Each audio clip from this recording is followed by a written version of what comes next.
You're listening to the Monocle Daily, first broadcast on the 29th of January 2026 on Monocle Radio. US President Donald Trump gives his interfering in domestic affairs of foreign country raffle wheel another spin.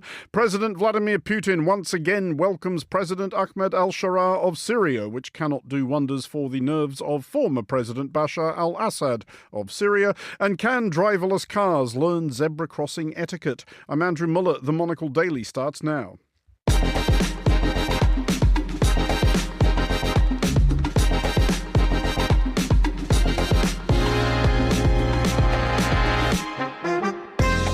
Hello and welcome to the Monocle Daily, coming to you from our studios here at Nouri House in London. I'm Andrew Muller. My guests Lynne O'Donnell and Charles Hecker will discuss the day's big stories, and our weekly letter from has a Dominican stamp on it. Stay tuned, all that and more coming up right here on the Monocle Daily.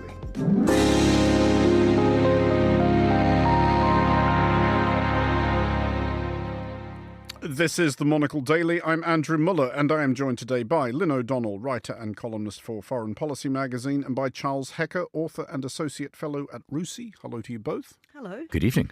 Lynne, first of all, you have not been in for a while, and indeed neither have I. Happy New Year, everybody. Indeed.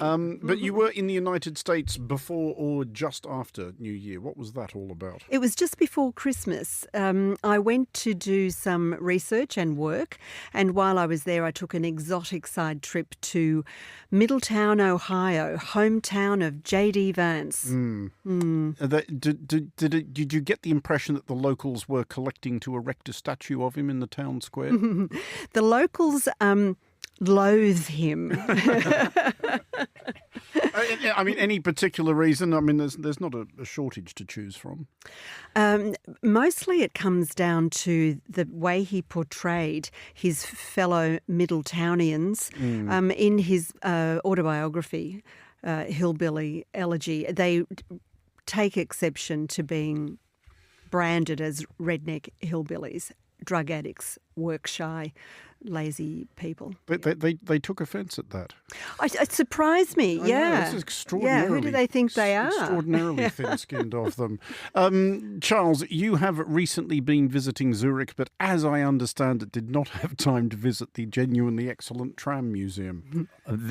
Andrew, we'll next time I go to Zurich, I will put this at the top of my agenda. You really should. It's great. It's got loads of old trams. I'm a little bit of a transport geek. I mean, I tend to go more for sort of the high-speed rail and sort of, proper choo-choos. But I will put the tram museum on my agenda. Excellent. What were you actually doing in Zurich that was more interesting than going to the tram museum? Well, it was a little bit more interesting than going to the tram museum, no matter how exciting that place may be. I was...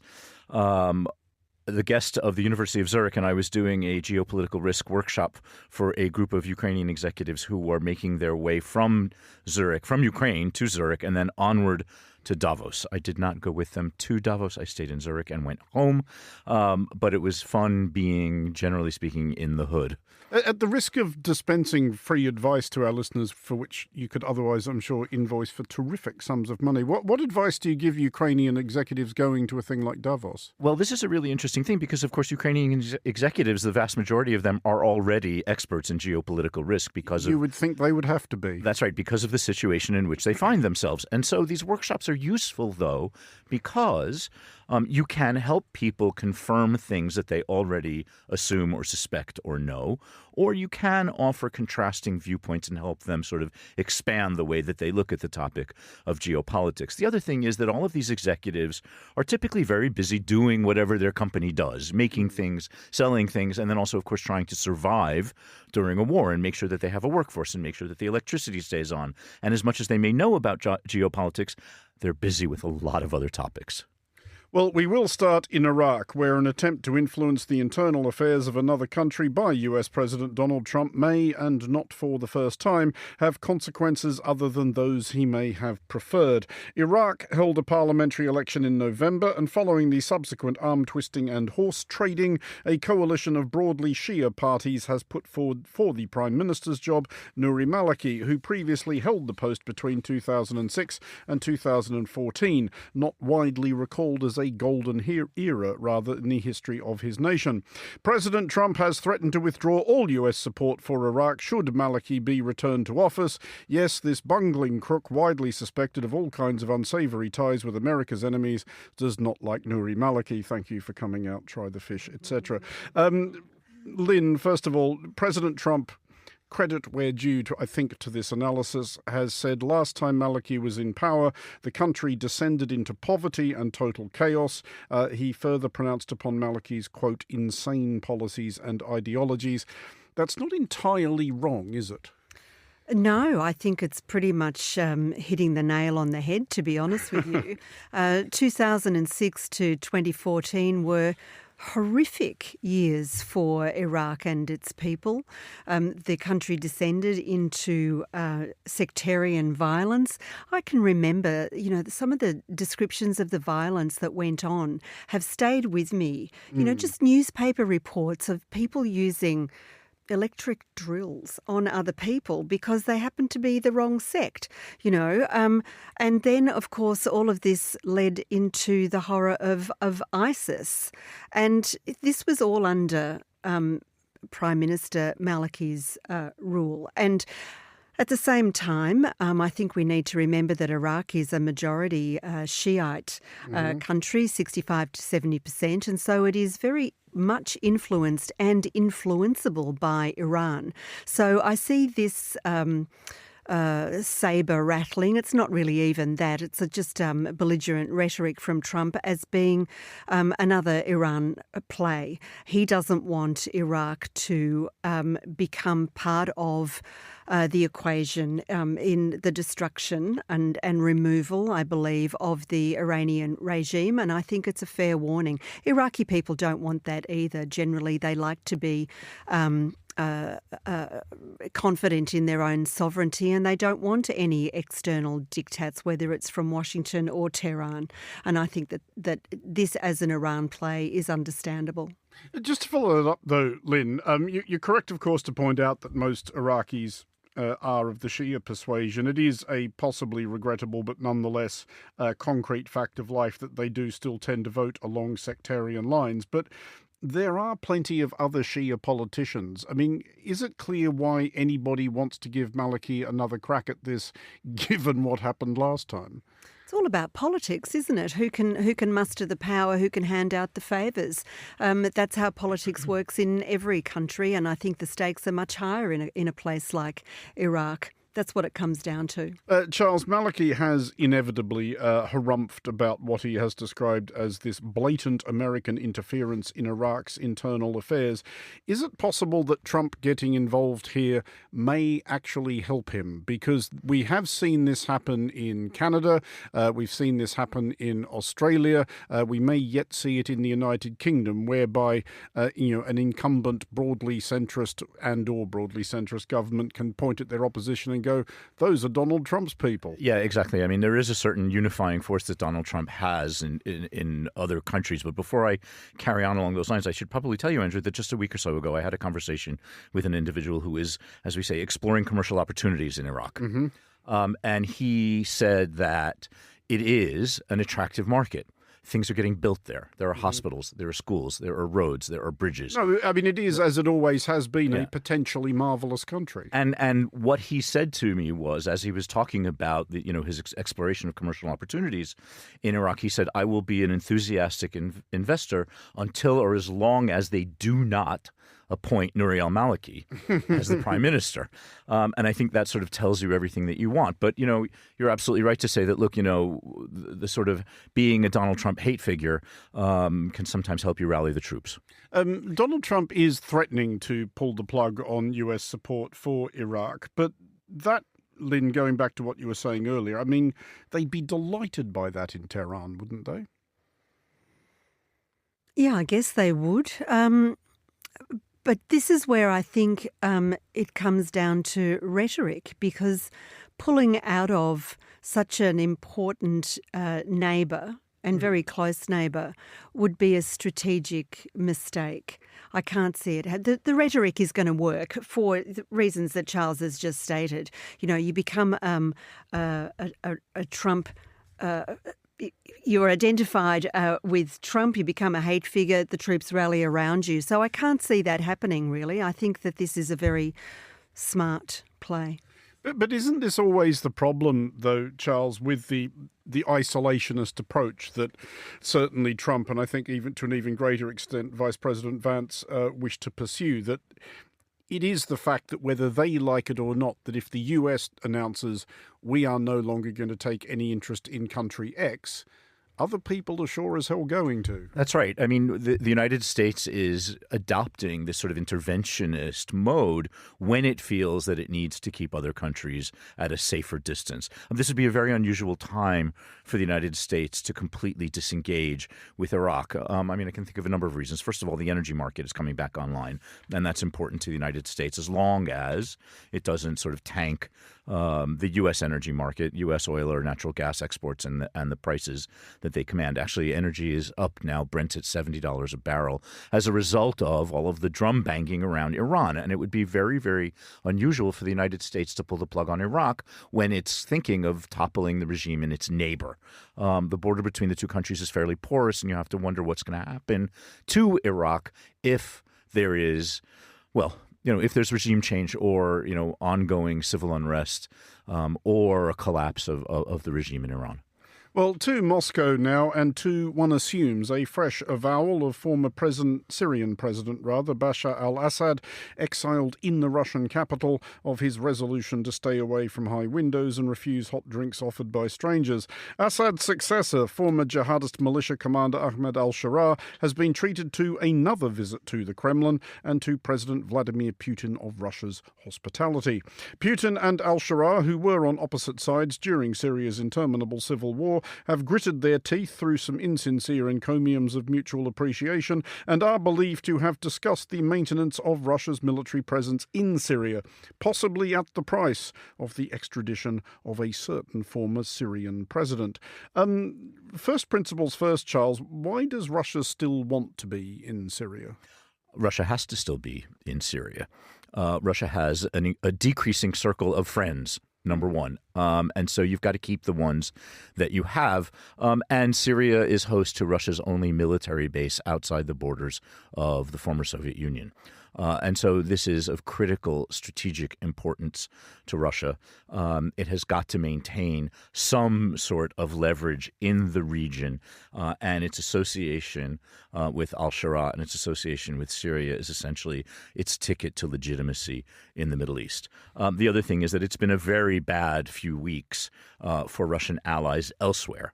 And this, I think, creates an interesting question because Russia was seen as basically cutting Maduro loose.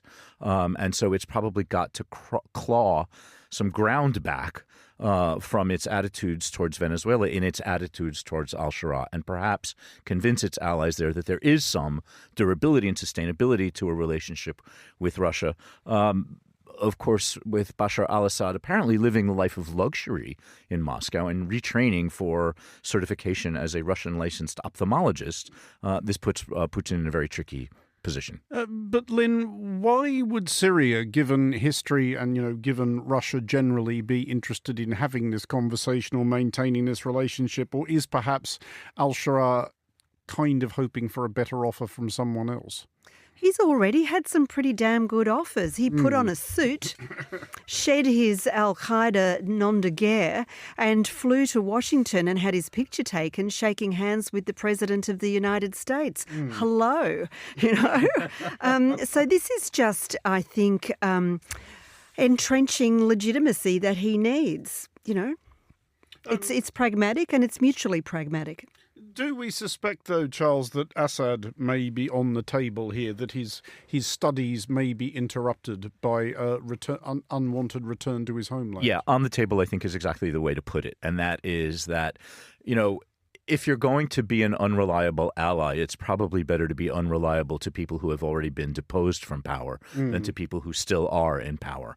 And depending upon how critical negotiations get, jettisoning, providing Bashar al-Assad with an exit visa might be the easier of the two choices that he has. I mean, Lynne, would that be...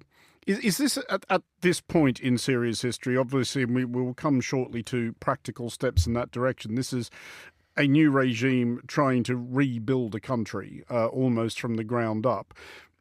Obviously, justice, I think, is important and justice is desirable, but are there times when it's just better to decide it's all over, we don't need to revisit this? Would it actually do Syria any good to bring Assad back and put him in the dock? Well, it seemed to work in Iraq with Saddam Hussein and in Libya with Gaddafi. The population... Well, Gaddafi's son, at least. Gaddafi himself didn't make it as far as a courtroom. No, indeed. Well, and nor did Saddam Hussein. I mean, they both seemed to be popular moves, you know. Getting him to, I don't think he'd make it to a court. I can't see it happening with Assad either. You know, there's plenty of time between getting off a plane and getting into a car on the tarmac. You know, we saw that in the Philippines all those years ago. We've seen it before. But to be more serious about it, I think it's a step-by-step process. Assad is leverage for Vladimir Putin, and so I think maybe he's going to hold him close until he's more useful. Assad must know that himself. In Syria itself, Charles, steps have been made towards rebuilding it, at least as al-Sharaa would see it, and those steps have not been involved a great deal of asking nicely. There has been an offensive undertaken against Kurdish forces. Syria has taken back Deir ez-Zor and Raqqa. They are offering, however, some conciliatory moves. They're going to make Kurdish an official language of Syria, and they are offering Syrian citizenship to Kurds. I mean, is this actually going to work, or is this going to be added to the Kurds' not inconsiderable heap of grievances about how they keep getting rolled over by absolutely everybody, and including those such as the West, alongside whom they very recently fought? Yeah, not a good situation to be in right now. I mean, I think that you know, Syria's under enormous external pressure to bring its house in order. And that is because, much as was the case with Iraq, there is considerable external interest in investing in Syria and reconstructing the country. And that, is, of course, is in Syria's national interest. And the only way that you're going to get any sort of legitimacy and acceptance and investment and sort of, you know, endorsement from the international community is to take care of domestic situations like what's happening with the Kurds. Well, to the United States, which appears perched ominously on the verge of compelling the narrators of foreign affairs explainers to once again compose scripts explaining what a government shutdown even is and how it all works and so forth. Excitingly, what is being pitched now is a partial government shutdown being threatened by House Democrats unless they see some changes made to the Department of Homeland Security, which may, who knows, make somewhat less likely the arbitrary execution of American citizens by masked goons in the pay of the state. Charles, we will get to the reasons behind this shortly, but objectively, in a global perspective, how weird is it that the government can actually just be shut down? It's really weird. Back on comfortable turf now. It is really, really weird that you can actually kind of switch the government on and off. And yet it never seems to work anymore. It doesn't really work when it's on, and it you know, sometimes it works better when it's off. You know, just ask anybody who's wanted to visit a national park in recent days. But you know, I think that what we have here is government shutdowns becoming, in the absence of a Democratic majority in either House of Congress, government shutdowns or the threat of a government shutdown is sort of becoming the new impeachment. This is like this sort of new kill switch that the Democrats have. And you know, I think that whether it's a full shutdown or a partial shutdown, so which parts do you shut? The American voting public, the entire American public, is thoroughly fed up with this. We had a long shutdown last year and a damaging shutdown last year, and nobody wants or is ready for full or partially another food fight like the one the Democrats are proposing right now. But if we look at the reasons for it, Lynne, do you get the sense that perhaps ground is shifting on the question of ICE and Border Patrol and its behaviour? Are even some Republicans starting to grasp that this is probably not as popular in the real world as it is in the more excitable fever swamps of social media? You mean that they might be starting to listen to the people who don't like being shot? Yeah, maybe. But, this is an administration adept at vacuous concessions. When I see Kirsty Neom, I was kind of, visions in my head of her being dragged by the hair through a mob and put in stocks. No, when I see her removed from her position and the infrastructure behind her, which includes Stephen Miller and this other chappie in the Nazi overcoat, Bonini. He's been sent to spend more time with his garden, I believe. Well, there you go. So, once that infrastructure is dismantled in a meaningful way, then I will believe that there is some movement. Trump's popularity figures are, around 40%, historically low and tanking. And the midterms are coming. So there is a realisation that they have to do something to get those figures back up if they're going to get any reasonable and meaningful level of the vote come November. But I think that this is such a crisis, a political and social crisis, that something more than the threat of a partial shutdown and an impact on the funding for, as you call, the goon squad, really has to be done if they're going to move the needle in their favour. And I can't see it happening. People are dead.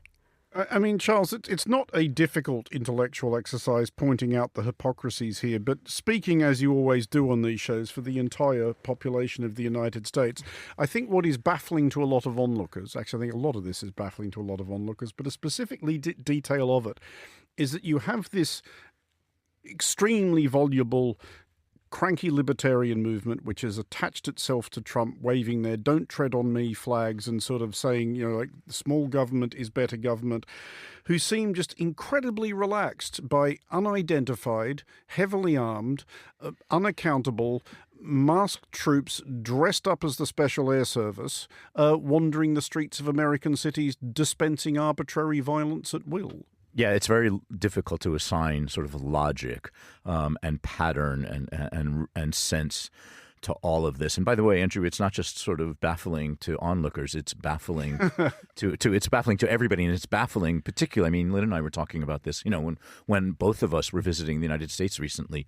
Everyone is obsessed by this, and every single conversation, whether it's with long-term friends or people that you've just met, begins with these associated topics. And here's if you're looking for an explanation on behalf of the American people, if you're looking for an explanation why everyone seems to be for small government, except what appears to be happening now. The American logic behind this is that I'm for small government except for the parts of the government that I like. Yep. And except for the parts of the government that carry out the policies that I want or that provide me with the sort of goods and services that I particularly need. Or act against my fellow citizens who I don't like. That's another way of putting it as well. And so, I think, though, that even that opinion is turning. As Lynne said, we are now in a cycle of sort of backtracking on behalf of the Trump administration. There's been a climb down, against all the bluster in Davos and Greenland.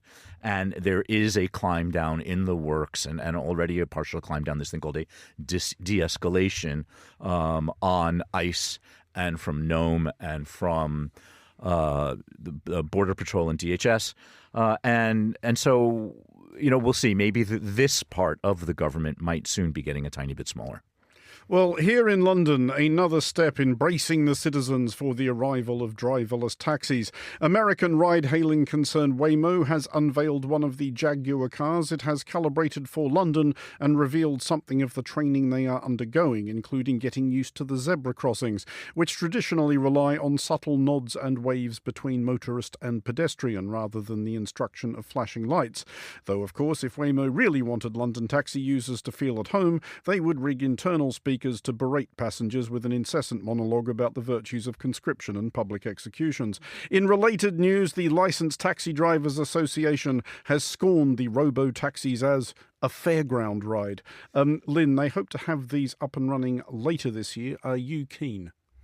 I think it's inevitable whether I'm keen or not. I was in Phoenix, Arizona, less than a year ago, where they are there, and they're all. I thought that they have these domes on the top, and I thought the domes were like you have the Google cars here that go around and map the streets. I thought that's what they were until I noticed that there was no driver, and I really wanted to try one. And the only opportunity I had, because I was being very well looked after, was when I was going to the airport. And I didn't take one to the airport because there's no bloke to help me with my luggage. They haven't thought that one all. No, they haven't. And so when Charles and I were talking about this before, we realised that there is a large proportion of every population that would like to have help with getting in, getting out, carrying things, lifting the dog up, all of that sort of thing. And so I think there has to be a balance between driver and driverless, let's see. But I do have an anecdote. Go on. A friend of mine was in Miami over Christmas and was going from one party to another with a group of friends, and a driverless car turned up to take them. And they were having a conversation, and somebody asked the car, there's an Alexa type thingy in the car that talks back, where they should go and whatever. And the car started to interject in the conversation. And my friend, who is from London, was laughing about it. You sure everyone hadn't had a few cocktails before they got in? Of course they had cocktails, and they were on their way for more. And this is why my friend was laughing about it and said something to the car about the father-in-law, who was not finding this funny at all. And the car said, "Yeah, John really needs to chill." What?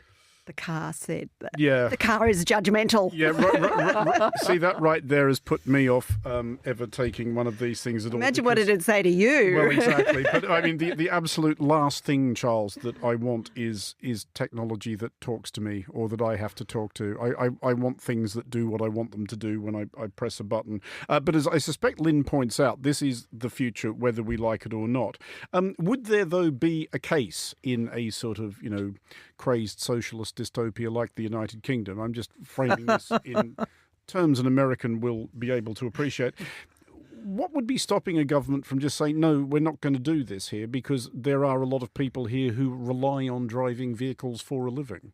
Well, precisely. I mean, I think I'll tell you what will stop somebody from just going ahead and doing this, and that is the feared voting bloc of the LTDA, the London Taxi Drivers Association, and the people who represent the hackney carriages of the black cabs, who, and again, as Lynne and I were discussing in the green room prior to the show, who couldn't stop Uber, but who substantially not only delayed the advent of Uber to London, but then also drew out and made very protracted and almost blocked the renewal of Uber's license in London. And I'm wondering when this block that all mayors seem to live in fear of will come to the front and not just say that these things look like amusement park rides. By the way, I think they're training in my neighborhood because I've seen a lot of them over the past couple of days. And so, I wonder when the lobbying will begin and the protests in front of City Hall and when, an official public voice on behalf of London's black cab drivers, when they take to the streets against the Waymos. But just as a final thought on this, Lynne, there is a whole wider point which I don't hear governments anywhere facing up to. This clearly is the future, and it isn't just for taxis. The consequence of the actual end of driving jobs will be colossal because they are an entry-level job for so many people, whether they're young people or students or immigrants. They're a career for people who do things like drive trucks and trains. And within a couple of decades, and maybe sooner than that, none of those jobs will exist. Yes, and as Charles was saying, it's tens of thousands of people. And there isn't going to be, as there hasn't been for other AI victims, if you like, any alternative offered. So you have yet another swathe of the population Many of them, I would say, without any prejudice at all, unskilled for anything else, who are not being offered an alternative. And I think that this is, maybe fear is not the right word, but certainly to be concerned about. Where is it going at breakneck speed? Where is it taking people who rely on the jobs that are disappearing? Lynne O'Donnell and Charles Hecker, thank you both for joining us. Finally on today's show, what is in an accent? Monocle's Gregory Scruggs explores Dominican relations with Haiti and its own Haitian heritage in our weekly letter from, this time from the Dominican capital of Santo Domingo. How you pronounce the Spanish word for parsley in the Dominican Republic is no matter of you say tomato, I say tomato. The island of Hispaniola, which I recently visited for the first time, is shared between the DR, as it's known for short in English, and Haiti, the French and Creole-speaking nation that was once its occupier. Indeed, the DR's annual Independence Day celebration, coming up on February 27th, marks liberation not from Spain, the country's first colonizer, but from neighboring Haiti. In 1844, the Spanish-speaking eastern half of the island declared itself freed from a 22-year occupation. The Dominicans then fought a bloody conflict for the next decade against armies dispatched from Port-au-Prince. By the early 20th century, the tables had turned. The once formidable Haitian Republic, born out of the world's only successful slave revolt, saw its economy crippled by reparations payments to France. Facing dire prospects in their homeland, thousands of Haitian migrants crossed the porous border into the more prosperous Dominican Republic to work on sugarcane plantations. Generations had even been born in the DR and were therefore Dominican citizens. In the 1930s, Dominican dictator Rafael Trujillo drummed up anti-Haitian sentiment as part of a wider campaign to emphasize the DR's Spanish, and therefore lighter-skinned, heritage, and downplay its African, and therefore darker-skinned, history. That prejudice reached a crescendo in October 1937, when the Dominican army went on a rampage along the border, killing upwards of 40,000 people with machetes and bayonets. The Dajabon River that divides the two countries now also goes by the moniker Massacre River. But how to tell a Haitian from a Dominican when the two peoples are so intermixed? Which brings us back to parsley. The Spanish word perejil has a soft J. In French, the letter J takes a harder J sound. And so the marauding soldiers used that subtle distinction in pronunciation to make the determination. Spit out a mellifluous perejil with a knife to your throat, and you would survive. Find yourself a tongue-tied francophone intoning perejil, and your fate was sealed.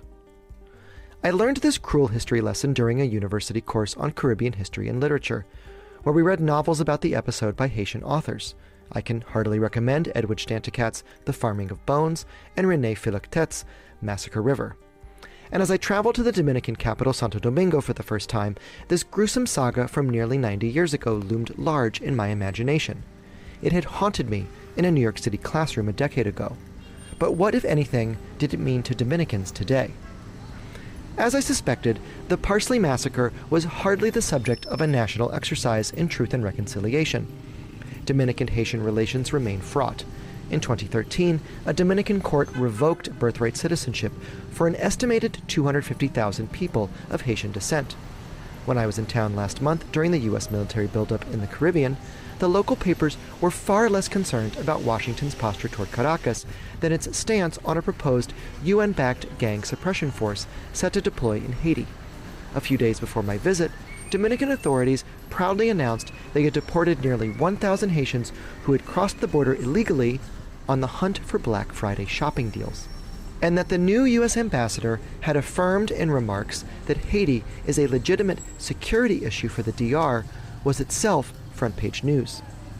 The only depiction of the Parsley Massacre I encountered was a 1974 mural on display at the Museum of Dominican Resistance, a relatively young institution that curates the history of those who opposed the 3-decade reign of terror under El Generalissimo, as Trujillo was known.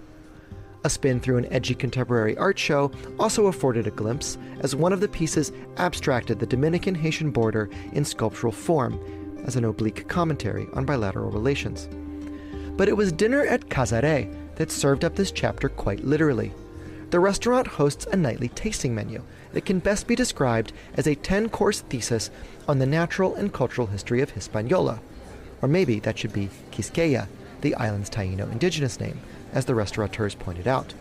And having taken my final exam from a snug chef's table perch, I can confirm it's a lot more enjoyable than reading an academic treatise on the subject. Our first course, a parsley broth with lemon and ginger, was bitter and bracing. It was a slap to the face, or rather to the palate, designed to wake up the diner that the DR is not just an easygoing holiday destination of sun, sea, and sand. It's a country with a complicated and unresolved history, something that Cazaret's founder, Olivier Burr, has been teasing out subtly through food and drink. He'll tell you about the Parsley Massacre if you ask more, but there's no obligatory lecture at the dinner table. His team served us an opening cocktail made with clarin, a type of small-batch rum from Haiti that's frankly more complex and interesting than the DR's mass-market industrial rums. Trujillo banned clarin as dangerous, and it remains a contraband item to this day. Cazaret has to import bottles from the U.S., even though they are made a short distance away. That kind of cognitive dissonance typifies the mainstream Dominican attitude toward Haiti, a population living in the shadows, a boogeyman, across a heavily guarded border. At the end of the meal, we received a map denoting all of the producers whose fruits, vegetables, fish, and libations we had consumed, with sources stretching from coast to coast. In the middle of the island, there was no demarcation where the border would normally be. A dotted line right along Massacre River. For Monocle in Santo Domingo, I'm Gregory Scruggs.